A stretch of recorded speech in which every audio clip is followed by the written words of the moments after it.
Επιτρέψτε μου να συστηθώ πρώτα απ' όλα.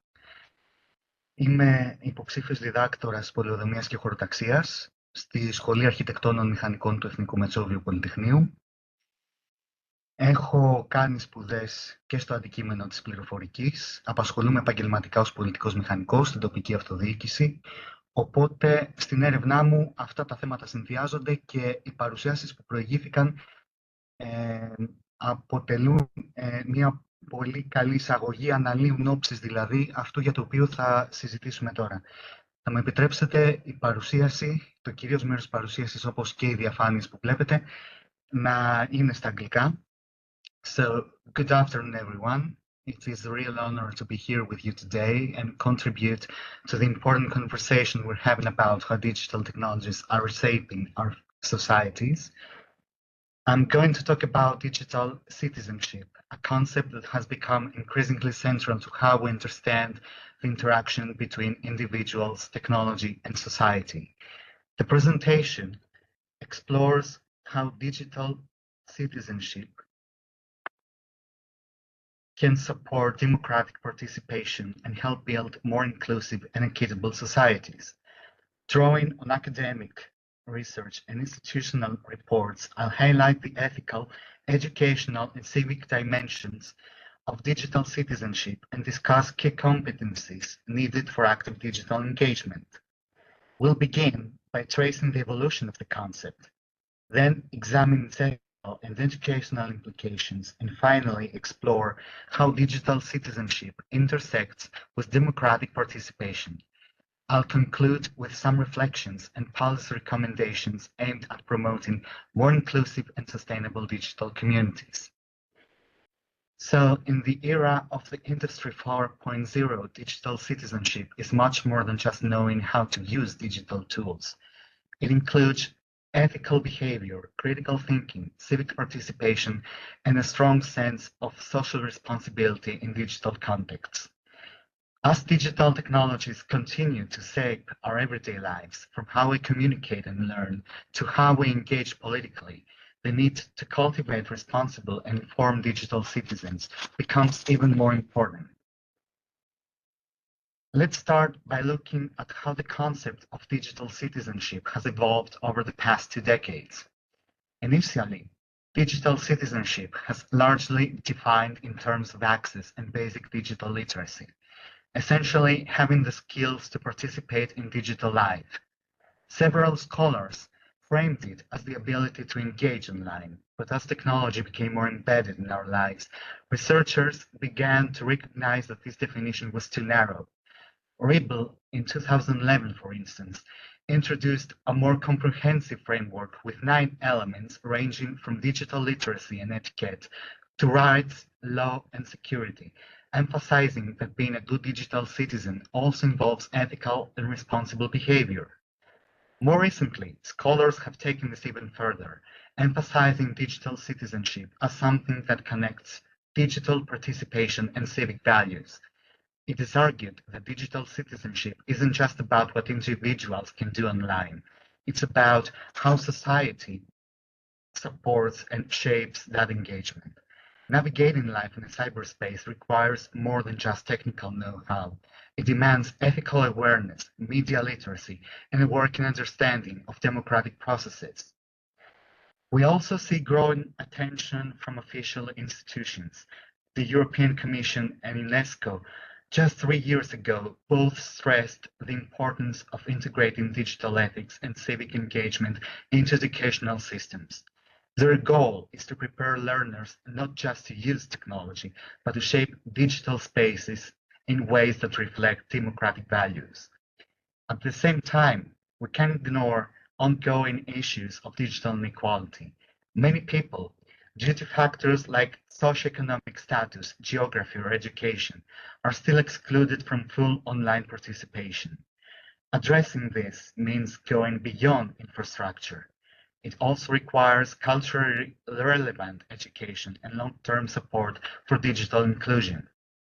Overall, digital citizenship has evolved from a technical focus to a broader civic and ethical framework, one that's essential for navigating and contributing to our digital society. Next, we'll turn to the ethical and educational aspects of digital citizenship. In today's hyper-connected world, where we constantly encounter different viewpoints, huge amounts of information and complex technologies, ethical decision-making is more important than ever. Digital ethics touches on key issues like privacy, intellectual property, online harassment, misinformation, and the effects of algorithms. These aren't just technical problems, they're deeply human and political, shaping how we relate to each other both in the physical and the digital world we're part of. It is generally argued that civic education should now include digital components, teaching people how to analyze content critically, engage in respectful debate, and uphold democratic norms online. The Rebel's aforementioned framework also reinforces this point, showing that ethical behavior must be embedded in daily digital practices, from how we communicate to how we safeguard our privacy and respect others online. And this brings us to the role of education. While many curricula now include elements of digital literacy, there is still work to be done. Technical training alone isn't enough. What's needed are interdisciplinary approaches that combine philosophy, media studies, civic education, and information science, empowering learners not only to navigate virtual environments, but to help shape them. Ethical digital citizenship also ties into participatory culture. People today aren't just passive consumers. They create, they remix, and share content, blurring the line between personal expression and public discourse. That's why educational programs must include critical media literacy, the ability to question sources, identify bias, and understand the broader consequences of online actions. Equity is a matter of concern here too. Unequal access to devices, connectivity, and quality instruction continues to deepen existing social divides.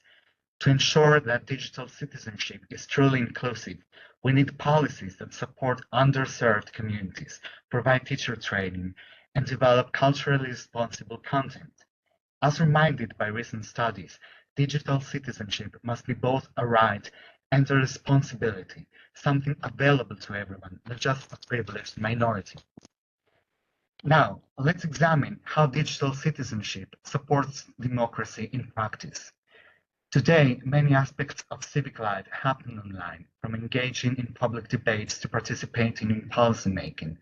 In a recently published research of mine, I pointed out, among other interesting remarks, that digital platforms offer powerful new ways for people to express their views, mobilize communities, and hold leaders accountable.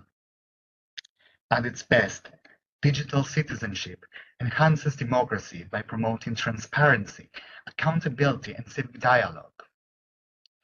Coleman and Blumler, back in 2009, described how digital tools can transform governance, enabling two-way communication and more direct citizen involvement. Participatory budgeting, online petitions, and digital consultations are just a few examples of how this is already happening. But digital democracy has its pitfalls too. As studies published throughout the last decade warn, online spaces can amplify misinformation, polarization, and manipulation. This underscores the need for a digital literacy with ethical norms and constructive dialogue. Education, again, plays a central role. As it is argued by research, people need the skills to evaluate information critically, resist digital manipulation, and contribute meaningfully to public conversations. And just like before, we must address inequalities in access and participation. Otherwise, marginalized voices risk being left out of these new civic spaces. We can look to practical examples like Spain's Decidim platform and the US We the People petition system. These initiatives show how digital tools can support participatory governance when they're built with inclusivity, transparency, and strong policy backing. It is essential to highlight that the relationship between digital citizenship and democracy is dynamic. Digital citizenship empowers people to engage civically, while democratic values help guide ethical digital participation. Realizing this potential requires a long-term commitment to education, equitable access, and ongoing refinement of participatory mechanisms. To conclude, digital citizenship is a crucial framework for navigating the challenges and opportunities of digital life. It's not just about being digitally skilled, it's about being an ethical, thoughtful, and active member of a digital society. As we've seen, the concept has grown from a narrow focus in the early years on technical access to a more expansive vision that includes civic engagement, media literacy, and social responsibility. This shift reflects the increasing complexity of digital life and the urgent need for inclusive, forward-thinking approaches. Education is the key. Schools must adopt interdisciplinary programs that address not only how to use digital tools, but how to do so in an ethical, democratic way. Teachers need training and support, and curricula must evolve alongside technology and society, both in nationwide and as well as globally. But education needs to be supported by policy. Governments and institutions must work together to ensure that digital citizenship is accessible to all. That includes investing in infrastructure, supporting community education, and protecting digital rights. We also need greater platform accountability and transparency, combating misinformation, promoting fair algorithms, and encouraging respectful discourse are all vital to sustaining democratic engagement online. Finally, digital citizenship should be understood not just as an individual trait, but as a collective responsibility rooted in justice, inclusion, and mutual respect. By fostering these values, we can build more resilient and democratic societies that are prepared for the challenges and possibilities of our digital future. So, ladies and gentlemen, this is the end of my presentation. Thank you very much for your attention.